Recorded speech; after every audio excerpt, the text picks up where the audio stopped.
morning, Padua, and welcome back to PATV Live. I'm Isabella. And I'm Ava. Today is Monday, June 2nd, and the start of our last full week of school. I cannot believe the school year is already coming to an end. I can't either, but with it being the last week of school, it's time to make sure to turn any missing assignments, meet with teachers, and study hard for any finals next week to close out the year on a good note. A lot has been happening lately in classes to end the school year. That's right, Ava. In the last few weeks of school, Dr. Hall's Business Fundamentals classes have been watching a series of documentaries about things they've learned in the class. Last Wednesday, they watched an episode about different schemes con artists can use to scam people out of their money. The most important thing to keep in mind from the video was that studies show no specific group of people are the most likely to be scammed, and that it can happen to anyone, so it's very important to be diligent and careful on how you invest in your money.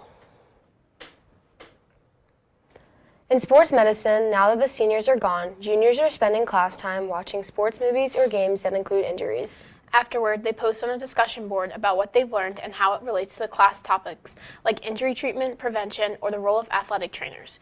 It's a fun and practical way to apply what they've learned. As always, our chemistry classes are working on some exciting labs to end out the year. Regan was on scene to check it out. Let's take a look.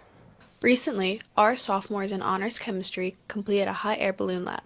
Students followed steps to connect different sizes of tissue paper together with glue to assemble a hot air balloon. Sophomores Gianna Sebastian and Anna Jamolkowski explained how they assembled their balloon. Basically used pieces of tissue paper and cut it into different shapes using different folds, and then we glued the pieces together with just glue, but then it started falling apart, so we started taping it. But we couldn't use too much tape because the tape added mass onto the project, which could have affected how it launched and how it flew in the air, so we had to be really careful.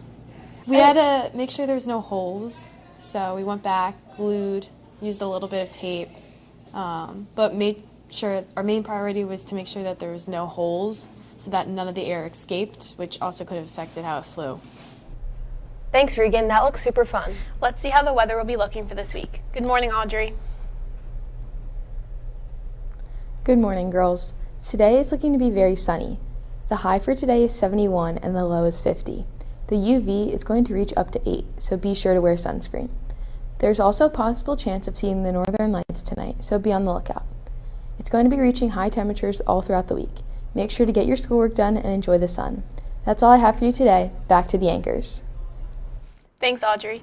For lunch today, there will be Korean barbecue chicken served with rice, broccoli, or an egg roll. There will also be cheese or pepperoni pizza available, and after school there will be the famous jumbo cookies. Well, Padua, that's all we have for you today. Remember to stay informed, stay involved every Monday, Wednesday, and Friday. For PATV, this has been Isabella And Ava. On behalf of all of us in Room 14, see you next time for more PATV.